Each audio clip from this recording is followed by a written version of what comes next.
Hey, thanks for listening to this Trainer Spotlight episode on FITLETE Radio. My name is George Pagan III. Let's meet our coach. My name's Kevin Carr. I'm a strength conditioning coach at Boyle Strength Conditioning and founder of Certified Functional Strength Coach, as well as Movement is Medicine, Massage, and Rehab Therapy. I'm a personal trainer, massage therapist, strength and conditioning coach. I do a little bit of everything. And I've been working in this industry at MBSC since 2008. On a daily basis, I see everything from Olympic and professional athletes to 11 and 12-year-old kids to just everyday people looking to get in shape, exercise, and get out of pain. So I have a little bit of experience in a whole bunch of different realms. So I see people in a rehab setting, I see people in a performance setting, and I see people in a one-on-one personal training setting. That's the beauty of our business here at Mike Boyle Strength and Conditioning. We're really a full-service facility with over 1,000 reoccurring clients coming in for coaching on a weekly basis. So a little bit of everything, a little bit of a jack of all trades, as well as an educator, published author of Functional Training Anatomy, was published in 2021 through Human Kinetics. I know you're an awesome coach and take your job seriously, but to get to know you a little bit more, can you tell us a funny story about your life that happened outside of coaching? So, funny story about myself. I actually get free beer for life at a local brewery down the street from our gym. So, probably about 6 years ago, a brewery had opened up right down the street from us. We were on a one-way street, so I have to drive by it 2 times a day, once on the way to work, once on the way out. And we would go there a lot after work, right when they opened, and we befriended the owners there. And one night, after we had, probably been drinking for a little while, the owner said to me and one of my other friends, Marco, he said, if you guys get the logo tattooed on you anywhere, I will ensure that you get free beer for the rest of your life at this brewery.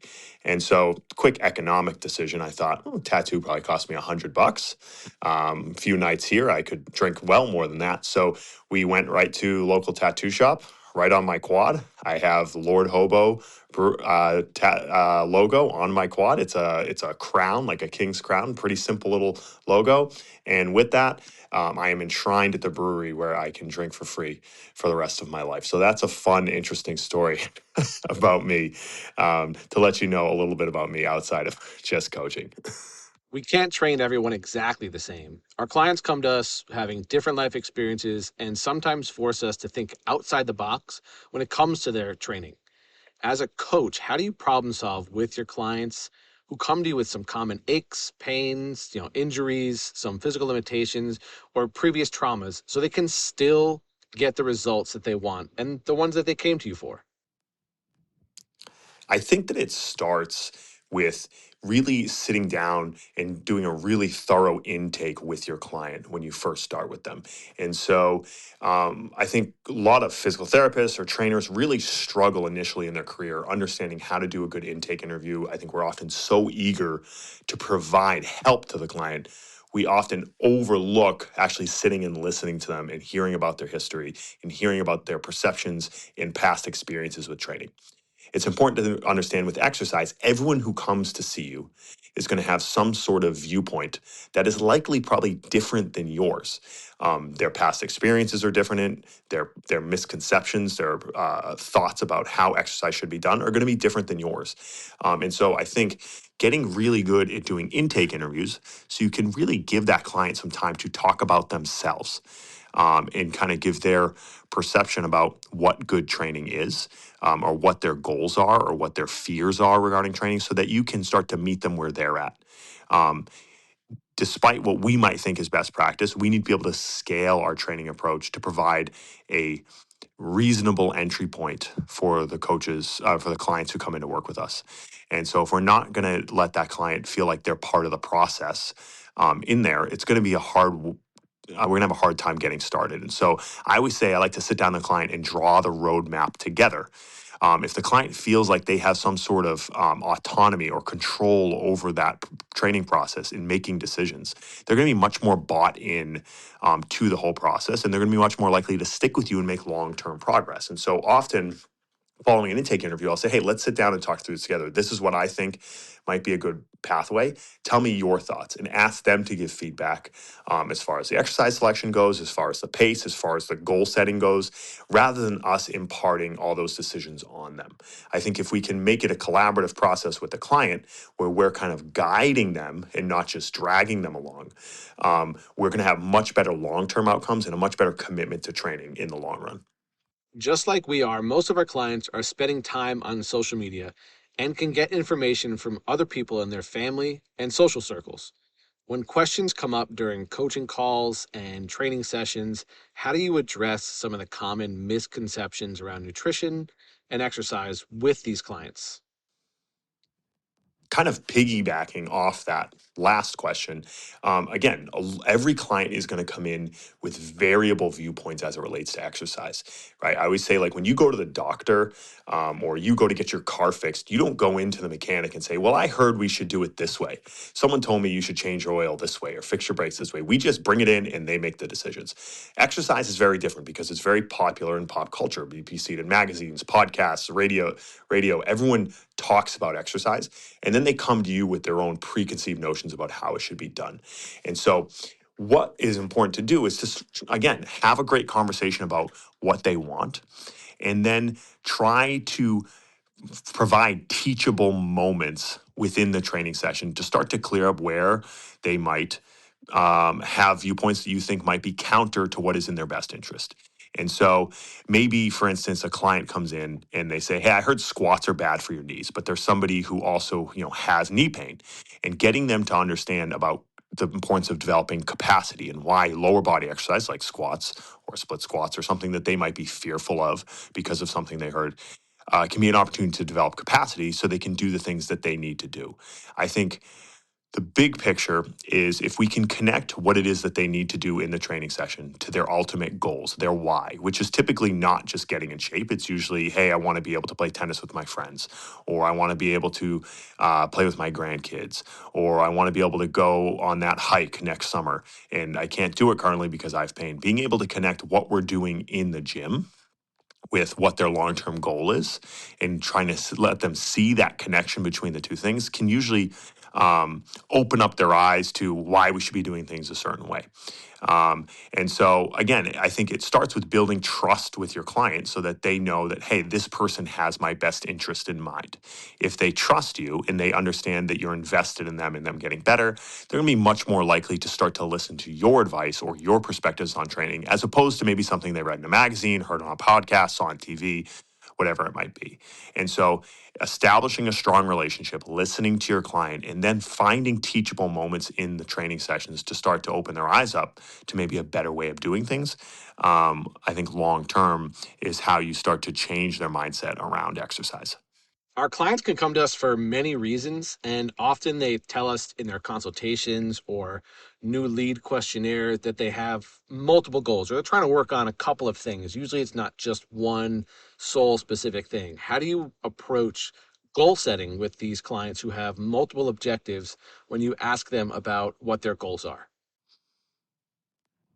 When clients come to you and they have multiple goals, and sometimes these multiple goals might be contrasting to one another, I think it's important to ask them, hey, out of your three goals that you have, can we please rank them 1 through 3? Which one is the most important to you, or which one do you think achieving will most positively impact the others? One little trick to intake interviews that I think works really well is focusing on asking open-ended questions as opposed to closed-ended questions, because it allows the client to talk more, and they'll even often start to answer their own questions in the process. So an example of that is find questions that they can't just answer simply with one word or with yes or no. And so I might say, when it comes to your goals, can you please explain a little further which one of these goals is most important and why? And then have them elaborate a little bit further, and then help them try to make sense of what's the most important. Because typically clients come in with a whole bunch of ideas in their head, and when they first start talking, they kind of, as the coach, it's kind of like drinking out of a water hose. They're just giving you a bunch of information, and they're often coming to you as a coach because they want clarity and they want focus and they want a plan. And so I'll say to them, like, let's try to pick one that we think has the biggest impact on everything else. And there's usually one thing that can usually make everything else better. So maybe, for instance, if they wanted to play tennis 3 days a week, maybe they're getting older and they're finding, hey, I'm having trouble doing that. But then they also want to improve their cardiovascular health, and they also want to maybe lose a little bit of weight. I always tell them, hey, what's the number one thing we can probably do? The first thing we can probably do is just focus on getting stronger. Because if we can get stronger, we might have more capacity to play tennis. Then we can be more recreationally active. That'll help us improve our cardiovascular health and our metabolic health. And then that might in turn lead to weight loss, right? Whereas if we focused initially on weight loss first, that might actually be contraindicated to getting more cardiovascularly fit or getting stronger and having better capacity to participate in recreational activities. And so sometimes, again, having them verbally list out what they think is most important, and then us trying to talk through those ideas for them so we can set our goals intentionally in a way that is most effective, can again help provide that client clarity towards which goals are more important in their long-term big picture relationship with exercise. I believe all coaches should have similar baseline knowledge before starting to work with people. And I'm building FITLETE to help bridge some of these gaps that exist in our exposure to education. What experiences or qualifications do you think are crucial for coaches to have in order to deliver the best service they can for their clients? I think first and foremost, fitness professionals need to have some sort of practical experience in their education system. And that's what's missing by and large when you look at exercise science programs, even for young people coming up into this industry. Often, much of your education is to be focused on a textbook and class. You're going to learn anatomy, you're going to learn physiology. All of these things are important. But you get out of an exercise science program in a university and you can get out of there with zero actual hands-on coaching knowledge. I went to UMass Amherst, went through a kinesiology program, and I was lucky enough that in my freshman year, I started interning at Mike Boyle Strength and Conditioning. So by the time I graduated, I had 3 years of actually hands-on coaching experience. But many of my peers had zero experience by the time they got out, and they were looking for jobs, but they didn't actually understand how to do the job itself. And so I think what we really need to do, emphasize as educators, is getting people practical hands-on experiences early as possible, because knowing physiology, knowing exercise prescription from a textbook is not the same thing as working with a real live person and dealing with the messy psychological problems that people have and fear around exercise and dealing with real world decision making on the floor. And so getting into an internship program, volunteering if there is an internship program to just get experience working with people, and getting real practical experience is key to actually developing coaching skills. There's a lot of really smart coaches who might not have great people and communication skills. We're in a relationship business in fitness where people are paying a high dollar amount to spend an hour with you multiple times per week.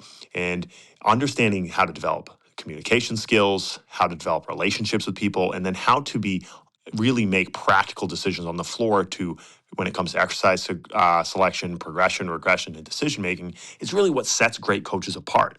And I think we're failing our young coaches, especially in college, who don't have that, who are getting out of school and then getting into a job market where they aren't actually prepared to do the job successfully. Our industry is evolving every step of the way, and we're getting to the point where it's essential to have some sort of technology within your business for both the experiences you can deliver for your clients and your ability to grow sustainably.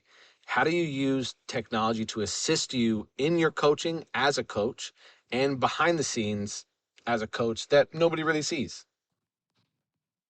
I think when it comes to applying technology in your business or with your clients, you have to start with finding a problem that you need to solve. There has been an explosion of technology, especially in fitness and wellness, right? There's wearables, there's trackers, there's a million different things that we can get data from on the training floor.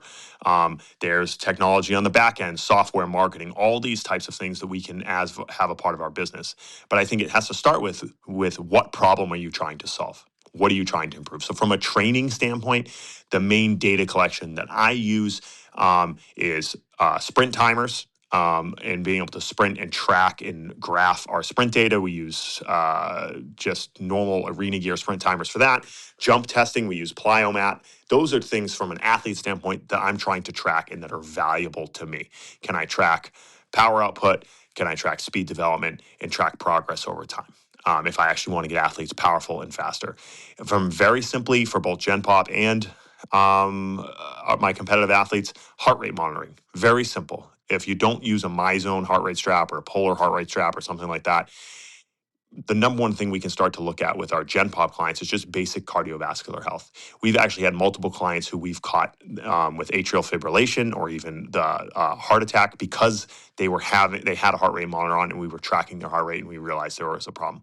We were able to track improvements over time in people's cardiovascular fitness and capacity using a heart rate monitor. From a training standpoint, those are the three major things that we use on a daily basis that really think we can use to help make a better training and client experience for our clients. Kevin, thank you so much for coming on and sharing some great info about yourself. Kevin and I attended the inaugural Raise the Bar conference in Orlando in, I believe it was early 2022. He was one of the speakers at the event, and I was just there excited to be around colleagues after COVID stopped a lot of the in-person education options and events and social gatherings, as we all remember. We met each other at the after-hours social, just standing around, sipping some beers. Pretty relaxed environment, really cool. And if I remember correctly, we didn't even talk a whole lot of quote-unquote shop that much. We just really hung out, talked about family things, life things, and some current events, not COVID-related, but actual shared interests. On top of the education aspect, the unstructured social aspects of these in-person events are a huge part of my interest in attending. You get the opportunity to meet some really cool people who have a genuine mission just to elevate our industry. And sometimes they're doing really cool things you can take back to your world as a coach. As you heard, Kevin's done some pretty impressive work within the field, and I'm glad you got to know him a little bit more through this episode. If you want to learn more about him, get in touch with him, check the show notes to see how to reach out to him best. That's all for this episode. If you want to learn more about FITLETE and our resource nexus for coaches and personal trainers, visit fitlete.com. That's FITLETE.com. Thanks. I'll talk to you soon.